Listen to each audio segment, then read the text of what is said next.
قرآن مجید فرقان حمید کی سورہ بقرہ کی آیت نمبر 268 میں نے آپ کے سامنے پڑھی ہے۔ اللہ جل مجدہ نے ارشاد فرمایا، الشیطان یعدکم الفقر۔ یوں تو شیاطین بہت سے ہوتے ہیں، لیکن جب الشیطان الف لام کے ساتھ آ جائے تو اس سے مراد صرف وہ شیطان ہوتا ہے جو اللہ کی بارگاہ سے دھتکارا گیا سجدہ نہ کرنے کی وجہ سے۔ تو یہاں پر الشیطان کہہ کر یہ بات بتا دی گئی کہ یہ جو کام بتائے جانے والا ہے یہ عام شیاطین تو کرتے ہی ہوں گے، لیکن بالخصوص وہ اللہ کی بارگاہ سے جو رامدہ درگاہ ہوا ابلیس لعین، وہ بالخصوص یہ کام کرتا ہے۔ کیا؟ یعیدکم فقر۔ وہ بندے کے دل میں وسوسہ خیال ڈالتا ہے، کس چیز کا؟ حالات کی تنگی کا۔ حالات ٹھیک نہیں ہے جی، بڑی تنگی ہے جی، بڑی مشکلات ہیں جی۔ الشیطان یعدکم الفقر، قوم میں جمع کا صیغہ ہے، میکسیمم لوگوں کو وہ یہ باور کرواتا ہے کہ تنگ دستی موجود ہے، مشکل موجود ہے، فقر و فاقہ موجود ہے۔ ایک ہوتا ہے ریئلی تنگ دست ہونا، حقیقی تنگ دست ہونا۔ وہ حقیقی تنگ دست اس کو شریعت میں کہتے ہیں جس کے پاس ایک وقت کے کھانے کے لیے، بنیادی پیٹ کی ضرورت پوری کرنے کے لیے کوئی کائنات کی چیز نہ ہو۔ اب پیٹ کی ضرورت کئی سورسز سے پوری کی جا سکتی ہے نا۔ کوئی کہ جی یہ نہیں گوشت نہیں ہے تو ضروری نہیں گوشت نہیں ہو، دال سے بھی پوری ہو سکتی ہے، گندم سے بھی ہو سکتی ہے، جو سے بھی ہو سکتی ہے، مکئی سے بھی ہو سکتی ہے، الاذ القیاس 20 چیزیں ہیں، اناج وغیرہ۔ اگر ایک وقت کی، جس بندے کو ایک وقت کا کھانا میسر ہے وہ تنگ دست نہیں ہے شریعت کی نظر میں۔ اس لیے اس کی ایک چھوٹی سی مثال دے دوں۔ حضور علیہ السلام کی بارگاہ میں ایک خاتون حاضر ہوئیں، انہوں نے کہا یا رسول اللہ میں آپ سے نکاح کرنا چاہتی ہوں، شادی کرنا چاہتی ہوں۔ تو حضور علیہ السلام خاموش رہے۔ حضور علیہ السلام کی بارگاہ میں ایک صحابی بیٹھے ہوئے تھے، انہوں نے اس خیال سے کہ حضور علیہ السلام کا اگر ارادہ ہوتا تو آپ ہاں کر دیتے، تو حضور نے نہ بھی نہیں کی، دل نہیں توڑا، لیکن ارادہ تو لگتا نہیں ہے۔ تو انہوں نے ہاتھ جوڑ کے عرض کی، سونیا اگر اجازت ہو تو میں نکاح کر لوں ان سے۔ حضور نے کہا کر لیں، لیکن یہ بتائیں مہر میں کیا دو گے؟ تو انہوں نے کوئی ہاتھ میں کوئی جو بھی تھا، انہوں نے کہا جی اس کے علاوہ میرے پاس کوئی چیز نہیں ہے، کوئی چیز نہیں ہے دینے کے لیے، نتھنگ ایلس۔ کرنی کیا ہے؟ شادی۔ بہت سے معنی اس حدیث سے نکلتے ہیں، بہت سی ہمیں رہنمائی ملتی ہے۔ یہ جو ہم کہتے ہیں نا شادی کے لیے یہ بھی ہو، یہ بھی ہو، یہ بھی ہو، پھر سوچیں گے۔ اس نے کہا جی میرے پاس تو کچھ بھی نہیں ہے۔ حضور علیہ السلام نے کہا تمہیں مہر کے لیے کم سے کم ایک سونے کی نہیں، چاندی کی نہیں، کانسی کی نہیں، لوہے کی انگوٹھی ہی لے آؤ۔ اس نے کہا پھر مجھے تھوڑا ٹائم دے، میں کوشش کرتا ہوں اگر کوئی مل جاتی ہے تو۔ اب حضور علیہ السلام بھی تشریف فرما ہے، وہ صحابی ابھی تشریف فرما ہے، وہ چلے گئے۔ وہ گئے بازار میں دوستوں کے پاس، آگے پیچھے انہوں نے کوشش کی کہیں سے کوئی ادھاری ایک انگوٹھی مل جائے۔ تھوڑی دیر بعد پلٹ ہے، انہوں نے کہا یا رسول اللہ لوہے کی انگوٹھی بھی نہیں مل سکی۔ اب آپ اس کی اندازہ لگا سکتے ہیں حالت، معاشی حالت کیا ہے۔ تو اگر معاشی حالت رکاوٹ ہوتی شادی کرنے میں، حضور کہتے اٹھ جا کوئی مزدوری کر، پہلے کما پھر آنا، شادی کرنا چاہتا ہے۔ اور کس خاتون سے جس نے حضور کو آفر کی، یہ بھی ذہن میں رکھیں۔ یقیناً اس کے دل میں حضور کی محبت کس درجے پر ہوگی اس خاتون کی۔ لیکن رحمت عالم صلی اللہ علیہ وسلم نے کوئی معاشی حکم جاری نہ فرمایا، نان نفقہ کہاں سے آئے گا، روزی روٹی کہاں سے آئے گی، گھر تیرے پاس ہے یا نہیں، کتنے مرلے، جہیز میں کیا پیش کرے گا۔ حضور نے فرمایا یہ بتا تجھے قرآن آتا ہے؟ یا رسول اللہ قرآن تو پڑھا ہوا ہے۔ کہا کچھ قرآن یاد ہے؟ انہوں نے آخری پارے کی جو چھوٹی صورتیں ہیں فرمایا یہ مجھے زبانی آتی ہیں۔ حضور علیہ السلام نے کہا چل میں آپ کا نکاح کروا کے رخصتی ابھی کر دیتے ہیں، آپ لے جائیں انہیں۔ آپ نے مہر کے طور پہ جو صورتیں قرآن کی آپ کو آتی ہیں وہ اپنی بیگم کو زبانی یاد کروا دینا۔ جب یہ صورتیں یاد ہو جائیں گی تیرا مہر ادا ہو جائے گا، شادی ہوگی۔ اسلام توکل کا دین ہے، رب العالمین نے پیدا کیا، آپ کوشش کریں، وہ کوشش والوں کو کبھی محروم نہیں کرتا۔ آپ بندہ کوشش ہی نہ کرے، ہاتھ پہ ہاتھ رکھ کے منتظر فردا رہے تو تو پھر اگر گلہ کرتا ہے تو اس کی اپنی کوتاہی غلطی ہے۔ تو الشیطان یعدکم الفقر، لیکن دیکھیں اللہ بتا رہا ہے کہ شیطان اہل ایمان کو، مسلمانوں کو اسی تنگ دستی کا ڈراوا دیتا ہے، اس سے ڈراتا ہے مر جاؤ گے کچھ بھی۔ اکثر بندوں کو رو رہے ہیں لوگ، زندگی گزر گئی جی، چنگا ٹائم ویکھیے ہی نہیں جی۔ اتنا لوگ اللہ کی نعمتیں ہونے کے باوجود نا امیدی اور مایوسی کا ذکر کرتے ہیں کہ تعجب ہوتا ہے۔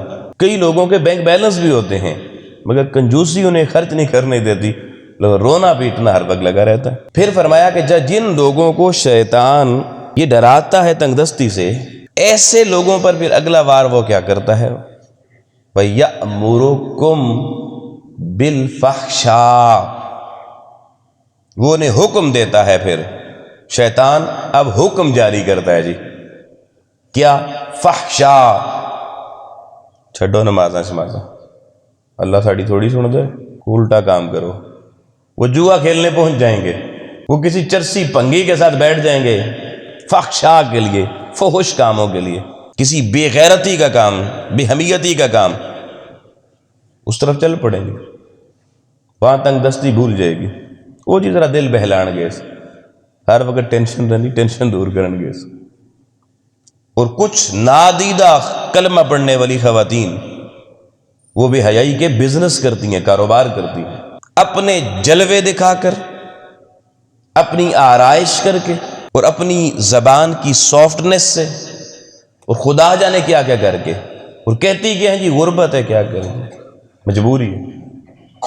وہ دیکھیں ایک طرف تنگ دستی اور دوسری طرف یأمرکم بالفحشاء، اسی تنگ دستی کا رونے والے کو کوئی اگر وہ مرد ہے، کوئی خاتون اس کو اس ٹائپ کی کہہ دے، فحش کام کے لیے اتنے پیسے دے دو، اس سے پیسے برآمد ہو جائیں گے۔ یہ بہت میں نے ایک گہرا ڈیپ سینٹینس بولا ہے، بہت معنی خیز ہے کہ اللہ کی بارگاہ میں شکوہ ہے، تنگ دستی کا رونا ہے، اور حرام کام کے لیے، فحش کام کے لیے قرآن بتا رہا ہے، دیکھیں 14 صدیاں پہلے، اور ایسا ہی ہو رہا ہے۔ تو یأمرکم بالفحشاء، اب یہ آیت کس تناظر میں نے پڑھی، اپنے موضوع سابقہ سے جوڑ رہا ہوں۔ پچھلے جمعے کو ہم نے گفتگو کی تھی ان الصلاۃ تنہی عن الفحشاء والمنکر، کہ بے شک نماز ہی وہ چیز ہے جو بندے کو فحشاء یعنی ہر فحش کام سے اور ہر منکرات سے، اللہ کی منع کی ہوئی چیز سے روکتی ہے۔ اب بندہ رک کیوں نہیں سکتا، پرابلم کیا ہے؟ اب اس آیت میں اس کی ایک وجہ بھی بتائی جا رہی ہے کہ یہ شیطان کی ایک تھیوری ہے کہ وہ بندے کو تنگ دستی کا ڈراوا دیتا ہے اور حکم دیتا ہے فحشاء کا۔ تو اللہ حکم دیتا ہے نماز کا، وَأْمُرْ أَهْلَكَ بِالصَّلَاةِ وَاصْطَبِرْ عَلَيْهَا، خود بھی نماز پڑھ، گھر والوں کو بھی حکم دے۔ اور شیطان کیا حکم دیتا ہے؟ الشیطان یعدکم الفقر ویأمرکم بالفحشاء۔ اب بندہ کس کی مانتا ہے، یہ فیصلہ بندے نے کرنا ہے، اور بڑا آسان فیصلہ ہے، کسی سے پوچھنے کی ضرورت نہیں ہے۔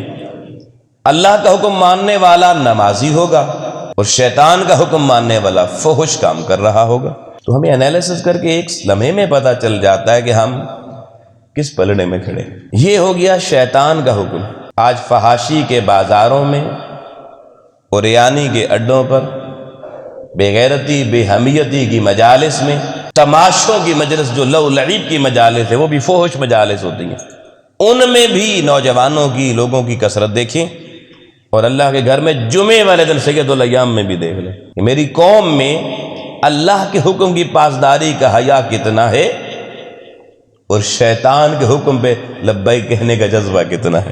حالات کس قدر، کس رخ پر چل پڑے ہیں، مقام عبرت ہے ہمارے لیے۔ اب اس آیت کے اگلے حصے میں فرمایا واللہ یعدکم مغفرۃ منہ، شیطان نے تو تمہیں ڈراوا دیا تنگ دستی کا، لیکن اللہ تم سے وعدہ کرتا ہے مغفرۃ منہ، اس فحش حرکت سے، وہ شیطان کا امر نہ ماننا، بچ جاؤ، اس کے حکم کی اتباع نہیں، میرے حکم کی اتباع کرنے والے بن جاؤ، مغفرۃ منہ، میرے حکم کے تابعداروں کی میں مغفرت فرما دوں گا۔ مغفرت اس کی بات ماننے سے نہیں، رب کی بات ماننے سے ہوگی۔ تو راہ مغفرت اللہ نے کہا یہ میرے پاس ہے، کسی اور کے پاس نہیں ہے۔ تمہاری بخشش، تمہاری مغفرت کسی اور نے نہیں، میں رب نے کرنی ہے۔ تو اللہ واللہ یعدکم مغفرۃ منہ وفضلا، اور صرف میں مغفرت نہیں کروں گا، میری بات مان لو گے، میری اتباع میں آ جاؤ گے، میں عدل نہیں تمہارے لیے اپنے فضل کے دروازے بھی کھول دوں گا۔ اللہ دیکھیں کہتا ہے میں اپنے فضل کے دروازے کھول دوں گا، اس نیت اور ارادے سے کہ میں نے شیطان کے قابو میں نہیں جانا، رحمان کی حضوری میں جانا ہے۔ اور واللہ واسع علیم، پھر ایک تھریٹ بھی چھوٹی سی اس میں ہے، واللہ، اور اللہ واسع علیم، اللہ کا علم بڑا وسیع ہے جی۔ دنیا میں کہتے ہیں امی کو کیا پتہ، ابے کو کیا پتہ میں کیا کرتا ہوں۔ امی ابا کا علم محدود ہو سکتا ہے، وہ ممکن ہے بیٹے کو بہت نیک، شریف، صادق، امین سمجھ رہے ہوں، اور وہ فحاشی کے بازاروں میں بھی جاتا، لیکن واللہ علیم واسع علیم، اللہ کے علم کی وسعت سے کوئی چیز چھپ نہیں سکتی۔ یہ سورہ بقرہ آیت نمبر 268 میں نے آپ کے سامنے پڑھی۔ قرآن مجید کا سورہ نور، اس کی آیت نمبر 37، اللہ پاک نے فرمایا یا ایھا الذین آمنوا لا تتبعوا خطوات الشیطان ومن یتبع خطوات الشیطان، پہلے فرمایا ایمان والو شیطان کے نقش قدم پہ نہیں چلنا، یہ لفظ بولا جاتا نقش قدم پہ چلنا، لا تتبعوا خطوات الشیطان، یعنی شیطان کا نقش قدم، شیطان کا طریقہ۔ شیطان کا طریقہ کیا ہے؟ اللہ نے کہا سجدہ کر، اس نے کہا نہیں کرتا۔ اللہ نے مجھے آپ کو کہا نماز سجدہ کر، تو اگر ہم سجدے کے لیے حاضر نہیں ہوں گے، نماز نہیں پڑھیں گے، تو کیا ہوگا جی؟ کس کے نقش قدم پہ چل رہے ہیں؟ عجیب دور آ گیا ہے، یہ باتیں بھی کرنا بڑی مشکل ہو گئی ہیں۔ کئی لوگ باہر نکل کے کہتے ہیں جی او جی جمعہ پڑھن کی آئیے، تقریر کے سنیے، سانو تو نہ شیطان کہہ چھوڑے جی۔ جو یہ سمجھتا ہے مجھے شیطان کہہ دیا، شیطان میں نے تو اس کو نہیں کہا کسی نے، میں تو قرآن کی آیت پڑھ رہا ہوں، اس کا معنی یہی ہے کہ اندر موجود ہے، وہ اندر سے بول بھی پڑتا ہے بعض اوقات۔ تو یہ اتنا پیغام تو ہم اپنے اہل و عیال کو، اہل محلہ کو، اپنے ساتھیوں کو، دوستوں کو، اقربا کو دے سکتے ہیں نا، کہ اللہ قرآن میں کہتا ہے یا ایھا الذین آمنوا، اے ایمان والو، لا تتبعوا خطوات الشیطان، شیطان کے نقش قدم پہ نہیں چلنا۔ شیطان کا نقش قدم کیا ہے؟ جب اللہ کے حکم کی طرف بلایا جائے تو سر جھٹک دے، نہ آئے، اللہ کے حکم کی طرف نہ آنا، یہ نقش قدم ہے شیطان کا۔ اور اب جو بندہ نقش قدم شیطان کا چھوڑتا ہے تو شیطان کو آگ بھی لگتی ہے، غصہ بھی آتا ہے، کیونکہ اس نے وعدہ کیا ہوا ہے میں اپنے نقش قدم پہ تیری مخلوق کو چلاؤں گا، اور اس نے کہا ہوا ہے میرے رب نے کہ الا عبادک منہم المخلصین، ان میں سے جو میرے مخلص ہوں گے وہ تیرے قابو میں نہیں آئیں گے۔ تو ہر دور میں مخلص ہوتے ہیں، پلے کسی محلے میں ایک ہی ہو بھلے 10 ہو، وہ ان کو جتنا بھی روکنا چاہے نا، وہ کہتے ہیں بھائی ہم نے اسی تو جانا ہی جانا۔ کچھ لوگ تکلیف کی وجہ سے رک جاتے ہیں، لیکن جو لوگ شیطان کے نقش قدم سے باغی ہو چکے ہوتے ہیں نا، باغی، اور رحمان کے وفادار ہو چکے ہیں، پھر وہ تکلیف میں بھی بعض اوقات نہیں رکتے۔ اس کی مثال آپ میں بیٹھے ہوئے کئی لوگ ہیں، جتنی تکلیف ہو وہ پھر بھی۔ اور ہائے اللہ اکبر، حاجی عبدالغفور صاحب رحمۃ اللہ علیہ تکلیف میں تھے لیکن ہمیں نہیں معلوم تھا، آخری جمعہ ہمارے ساتھ پڑھا، اور آج اللہ کی حضوری میں آرام کر رہے۔ تکلیف نہیں روکتی تھی انہیں جی، روک نہیں سکتی تھی، اور ایسے ہی اللہ کی بارگاہ میں آتے تھے کہ جیسے صحت مند ہوتا ہے، ایسے اللہ کے بندے ہیں، اللہ آپ کے درجات بلند فرمائے۔ ہر جمعے کو وہ ہمارے آنکھوں کے چراغ تھے، ہمارے سامنے رہتے تھے۔ تو میں عرض کر رہا تھا کہ اللہ پاک کہہ رہا ہے کہ شیطان کے نقش قدم پہ نہ چلو، لیکن جو اس کے نقش قدم پہ چلے گا وَمَن يَتَّبِعْ خُطُوَاتِ الشَّيْطَانِ فَإِنَّهُ يَأْمُرُ بِالْفَحْشَاءِ وَالْمُنكَرِ، پھر وہی جملہ آ گیا، وہ کس چیز کا حکم دیتا ہے جی شیطان؟ پھر کہا بالفحشاء والمنکر۔ اب پچھلی آیت سورہ بقرہ والی میں صرف فحشاء کا لفظ تھا، اب دونوں آ گئے، والمنکر بھی۔ اور ادھر میں نے پچھلے جمعہ پڑھا تھا ان الصلاۃ تنہا عن الفحشاء والمنکر، نماز نے روکنا ہے ان سے، اور شیطان نے ان کی طرف بندوں کو لانا ہے، فحشاء اور منکر دونوں کی طرف، گندے کاموں کی طرف، فحش کاموں کی طرف، اور منکرات کی طرف، اللہ کی حدود توڑنے کی طرف۔ یعنی اللہ کی حدود توڑنا یہ نقش قدم ہے شیطان کا، اور اللہ نے یہاں خبردار کیا کہ دیکھو اس کے نقش قدم پہ نہ چلو۔ میرا مالک بڑے پیار سے سمجھا رہا ہے، یہ نہیں کہہ رہا اوئے اس کے نقش قدم پہ ہی نہیں چلنا، کہہ رہا یا ایھا الذین آمنو، اے امن پانے والو، ایمان لانے والو، میری بارگاہ سے جڑنے والو، اگر تمہیں ایمان کی دولت نصیب ہو گئی ہے، یا ایھا الناس بھی یہاں نہیں کہا، آمنو کہے گا، اب اس کے نقش قدم پہ نہ جانا۔ پھر کہا جو چلے گا، خطرہ بھی بتایا کیا ہے، وہ تمہیں حکم دے گا، وہ تمہیں لے جائے گا فحش بازاروں میں، فحش افعال کی طرف، فحش حرکات کی طرف، تمہیں زبان کی فواحش کی طرف لے جائے گا، اعمال و اخلاق کے فحش پن کی طرف لے جائے گا، والمنکر، اور تمہیں منکر بنا دے گا۔ اللہ رسول کی بات نہ ماننے والے منکر ہوتے ہیں۔ ہمارے ہاں پہلے ایک لفظ عام استعمال کیا ہے، بندہ بڑا منکر ہے جی۔ تو اصل منکر کون ہوتا ہے؟ جو اللہ رسول کی بات نہ ماننے والا۔ تو فرمایا یہ شیطان تمہیں اس بازار میں لے جائے گا۔ اگلی بات سنیے گا، میرے رب نے فرمایا وَلَوْلَا فَضْلُ اللَّهِ عَلَيْكُمْ وَرَحْمَتُهُ، اور اگر تم پر اللہ کی رحمت اور اللہ کا فضل نہ ہوتا، بچے ہوئے کس وجہ سے ہیں ہم؟ اللہ کی رحمت اور اللہ کے فضل سے۔ فرمایا اگر یہ نہ ہوتا تو ما زکا منکم من احد عبدا، تو پھر تم ایک دفعہ بے حیائی کے بازار سے ہو کے گزرتے، پھر ایک دفعہ تم میرے اور میرے محبوب کے حکم کو توڑ کے منکرات والا کام کر کے دیکھتے، ما زکا منکم من احد عبدا، پھر عبدالآباد تک پاکیزگی کبھی تمہارے قریب بھی نہ آتی، ہمیشہ کے لیے پلید بن جاتے۔ اس جملے کے وزن کو میرے بھائی میرے دوست سمجھنا، اور یہ جملہ کسی میں امام کا کوٹ نہیں کر رہا، مخلوق میں سے کسی کا نہیں، یہ میرے خالق کا جملہ ہے، اللہ کا۔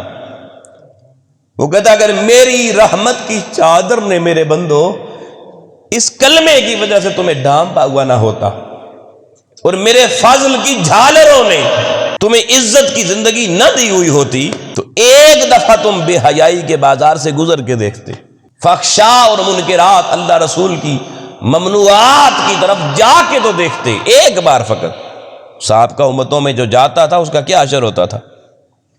ایک بار بھی ادھر جاتے، ما زکا منکم، تم میں سے کوئی بھی پاک نہ رہتا، من احد عبدا، ایک بھی، پھر احد کا، اور آبادہ کہہ کے، آبادہ کا معنی تو ہمیشہ ہمیشہ، یعنی ایک دفعہ زندگی میں فاحش کام کیا، منکرات والے طرف گئے، اور ہمیشہ کے لیے بدبختی مسلط ہو گئی، اور بندہ ہمیشہ ہمیشہ کے لیے پلید بن گیا، کثیف بن گیا، ناپاک بن گیا۔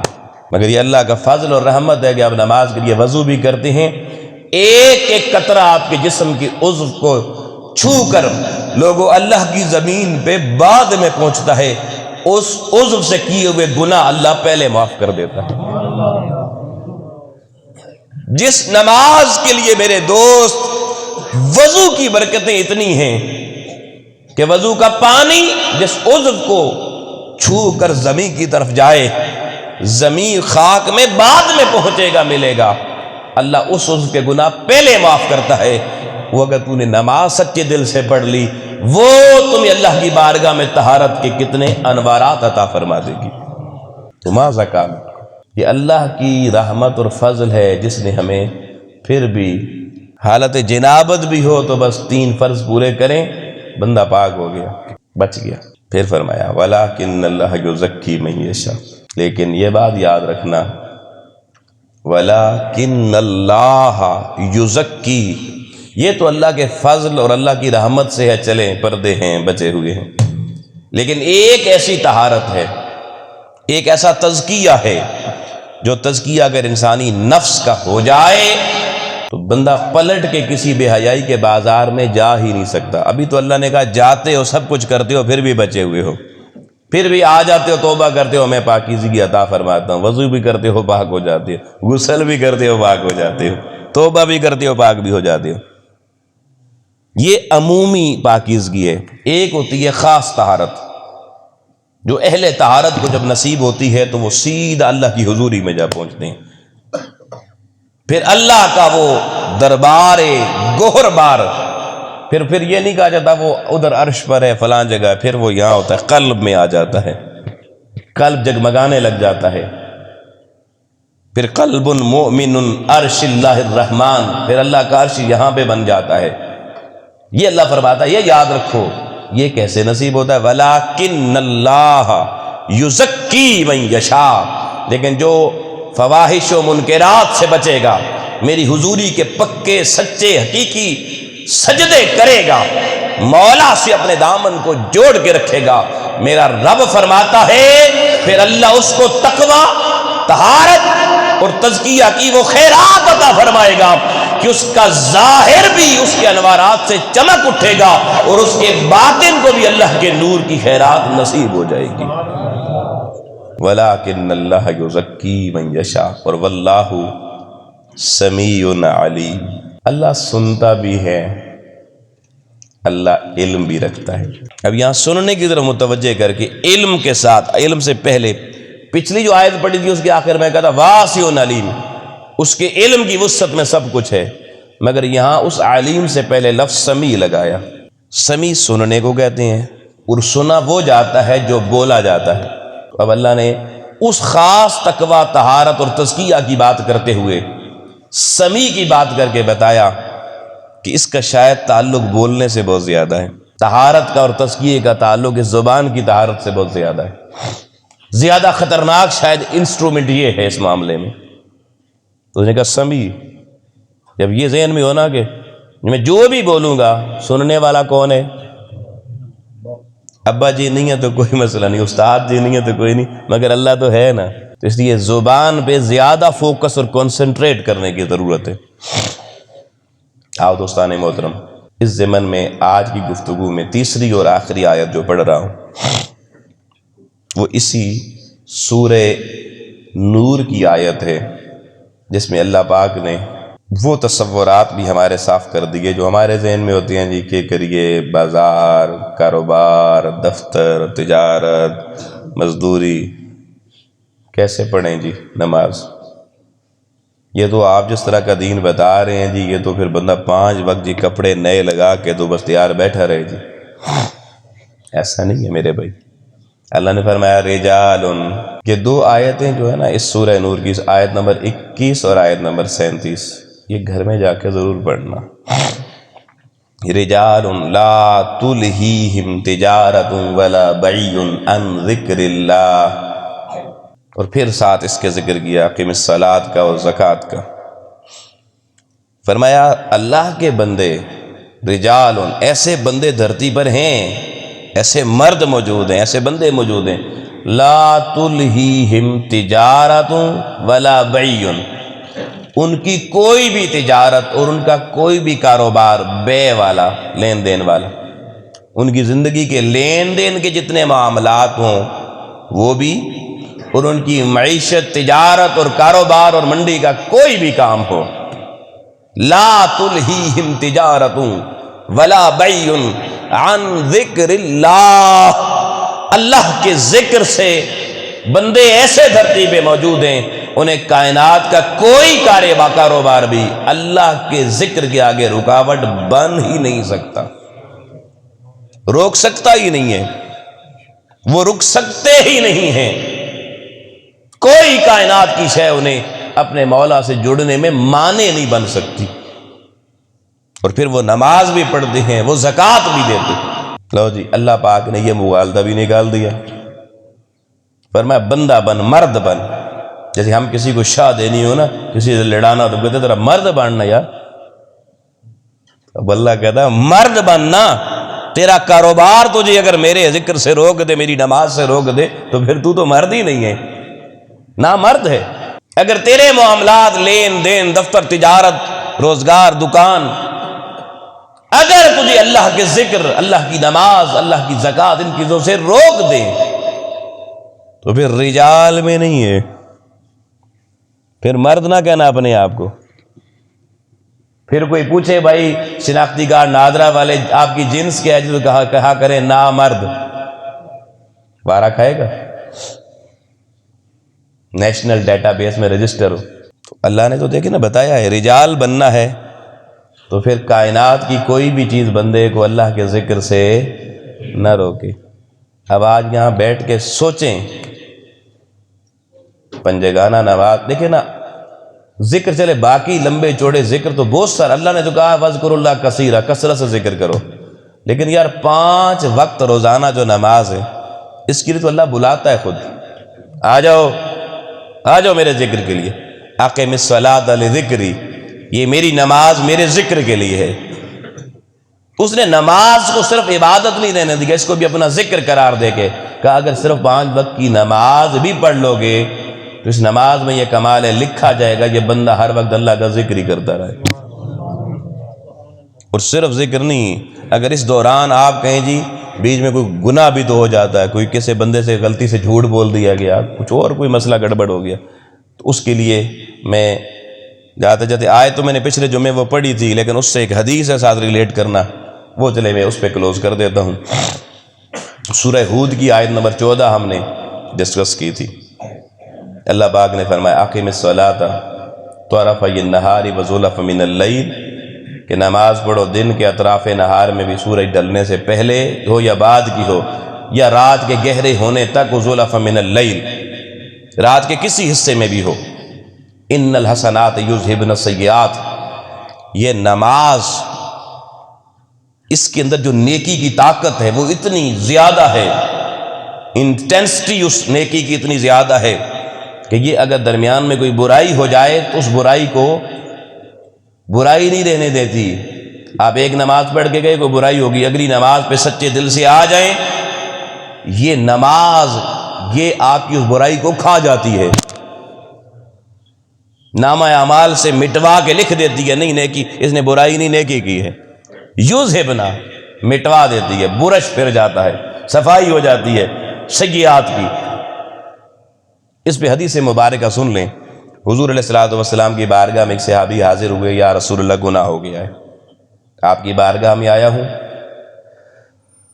معافی کے لیے، سزا دیں، پاک کر دیں۔ کیا عدالت تھی میرے محبوب محمد رسول اللہ کی صلی اللہ علیہ وسلم، گناہ گار سے گناہ ہو گیا، چین نہیں آیا، حضور کے پاس آ کہنے لگا سونے گناہ ہو گیا، بڑا گناہ ہو گیا، آپ سزا دیں، پاک کر دیں۔